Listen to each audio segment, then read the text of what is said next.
Hello, it's Greg here. I'm a little bit sick. Not too much, just a wee tad. Uh, there's going to be a quiz. I think it's either tomorrow or the next day. It's on Moodle. Basically, the quiz will include you'll be quizzed on the chapters 3, 4, and 5 from the McKee book story, but you'll also be quizzed on this little lecture that I'm giving you, which is probably going to last 10 minutes. So you may want to make notes or be able to come back and rewind. Excuse me.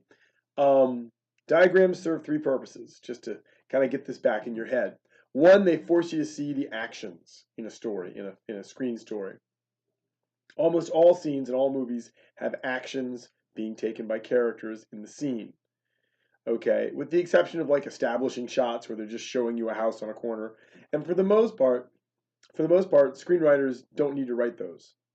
Those are the kinds of things you write when a movie's going into production. But you don't write that usually in a spec script, meaning a speculative script, meaning a script you're trying to sell or a script you're trying to make or a script you're trying to get money to make so you can direct whatever it might be. You skip things like that.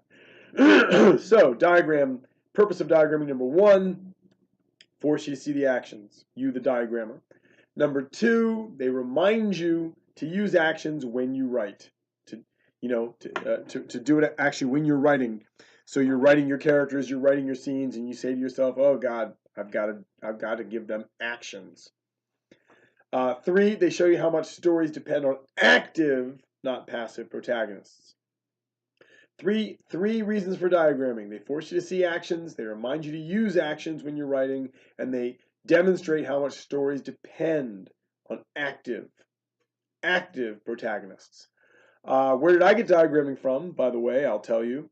A guy named Mark Stein, who was a screenwriter who had some success, also a playwright, very funny, talented writer, who taught my first screenwriting course, said, listen, I'm going to show you what screenwriters do when they want to break down a script that they're studying. When I moved to Hollywood, which was in 96, I worked there pretty consistently for about 12 years for, I guess, at least 4 or 5 different movie studios and Fox TV.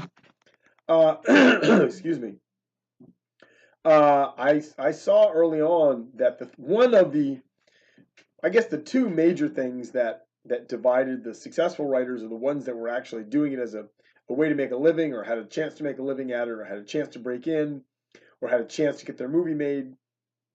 The difference between those folks and the folks that were never going to break in after years and years of trying, which is the vast, vast majority, I would say there were two major differences. One was AIC, what they call ass in chair, which means you've got to be willing to sit in the chair a long time to be a writer in general.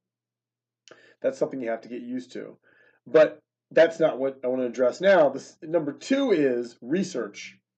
Successful writers, really in all fields of writing, read voraciously, and when they read, they make notes because they want to know their genre and they want to know their entire field of endeavor. So, a common thing to find in a screenwriter's office or bedroom, for that matter, or perhaps bathroom, is a pile of scripts, and usually scripts in the same genre or style as what the writer may happen to be working on at the moment.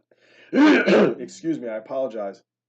So, if a professional screenwriter or film director who also writes her own material is working on a romantic comedy, they're gonna read every romantic comedy script they can get their hands on, so they can see all the general tools and tricks, the tropes of romantic comedy. They may go past them, they may innovate and come up with some new tricks, but they want to know what's been done in their genre. Okay, TV writers who write cop shows have read cop show scripts from all the other cop shows. They know what's being done, what new story ideas are out there so that they can do something different. They're aware of the competition. Okay, that's that's in relation to diagrams. I say that. Again, I'm sorry. I wish I had a cough button. Like when I've done interviews on a radio or podcast, there's a cough button in the studio. Let's see. I'd like to just introduce 8 important elements of drama. This is dramatic screenwriting in a sense. I don't mean dramatic as opposed to different than comedy. Comedy must be dramatic, right? It's the same basic rules with comedy as with drama. But here's 8 basic elements. You're probably aware of some of them. You probably use some or all of them in your writing of any kind. Drama requires characters with needs or wants. That's number 1. Obstacles, as in but and despite, as you did with the King's Speech. Actions, so characters have to use actions to overcome their obstacles. Conflict, that's number 4. These are overlapping elements. I mean, they all kind of touch on each other or overlap. But you need to know these terms. These are common screenwriting terms. Stakes, okay? 2 guys arguing about, what color socks to wear. It doesn't matter much. But if it has greater stakes, if they're both trying to impress the same paramour, and red is going to do it and green is not going to do it, then now the stakes have risen because someone's going to end up with a girlfriend or what have you, and someone's not. If they're fighting over the same lover or what might. I'm just making these things off the top of my head. But you understand, obviously.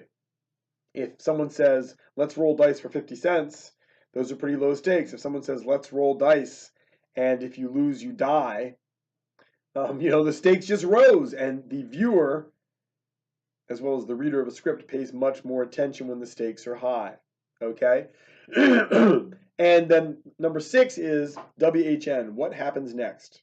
It's an important screenwriting element, which is when you get to the end of a scene, or any portion of a story, anytime you turn a page, if the story's working, it's very easy to know. You ask yourself, as the reader, as the viewer, what happens next? If you get to the end of the 15th scene of my screenplay, and you turn the page and you're not asking or caring what happens next, are you liking what you're reading? Probably not. If you get to the end of a script that's really working, or if you get to the middle of a script that's really working, you turn the page and you're still saying, God, I got to know what happens next. I want to know what happens next. Is she going to live? Is she going to die? Is she going to get the promotion? Right? The script is working because you want to know what happens next. Again, the 6 important elements of drama that I am introducing here, that I want to put out, that are terms you need to know. Characters with needs or wants. Obstacles. Actions. Conflict. Stakes. What happens next? Okay? Use those in every scene you write, and you will be writing very good scenes. Excuse me. As a writer, I know that when one of my scenes is not working, or even a storyline in my story is not working, it's because I lacked one of those elements, or all of them, or many of them.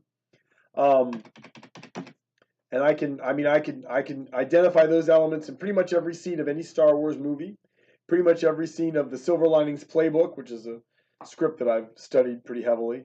And look at the movies you diagrammed. Look at $1 Million Baby. Look at the King's Speech. I mean, everything matters in the King's Speech, because if he gives a bad speech, maybe they'll lose the war. Maybe the troops will become complacent. Maybe the people won't support their king and their prime minister in this important Herculean effort to defend their homeland, etc., from such dangers. So there's a great deal at risk, a great deal at stake in the King's Speech, and you want to know what happens next. That's why you're waiting when he gives the speech at the end. Is he gonna stammer? Is he gonna execute it?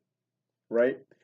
$1 Million Baby. Obviously, there's a whole lot of will she win the fight. There's a whole lot of what's she gonna do now that she's injured. Will Frankie even let her into the gym? Will he train her? There's a whole lot of what happens next. There's a whole lot of stakes. There's characters who have needs and goals, right? Obviously, the lead character played by Hilary Swank in that movie has some pretty strong needs and goals, right? You get the idea. If you know those 6 terms, you can apply them to any script. If I had time, and if this was a live classroom situation, we'd watch a movie and I'd hit pause after every scene and I'd say, okay, guys, who are the characters with needs or wants? And you'd shout out the names of the characters. And I'd say, okay, what are the obstacles? And you'd say, she needs to convince the guy to hire her so she can make money to pay for her whatever, her operation. And I'd say, I'm making up fake movies. And I'd say, what are the actions in this scene? And you say, well, he shot him or she confused her. right? And I'd say, where's the conflict? And you'd say, well, these two characters are fighting over something. And I'd say, where's the stakes? And you'd say, well, there's a lot at stake here because she's got 3 kids she's got to feed. And I'd say, what happens next? And they say, well, at the end of the scene, we don't know. Does she get the job? Does she not get the job? So that's the game that I would play with you if we were doing this live in a live classroom setting. We're not, but I just want to introduce that and have you get that in your head. Those are important concepts that I want you to leave this class with. Okay? Okay, so I'm going to end the video because I don't like to go over 10 minutes. Okay, thanks.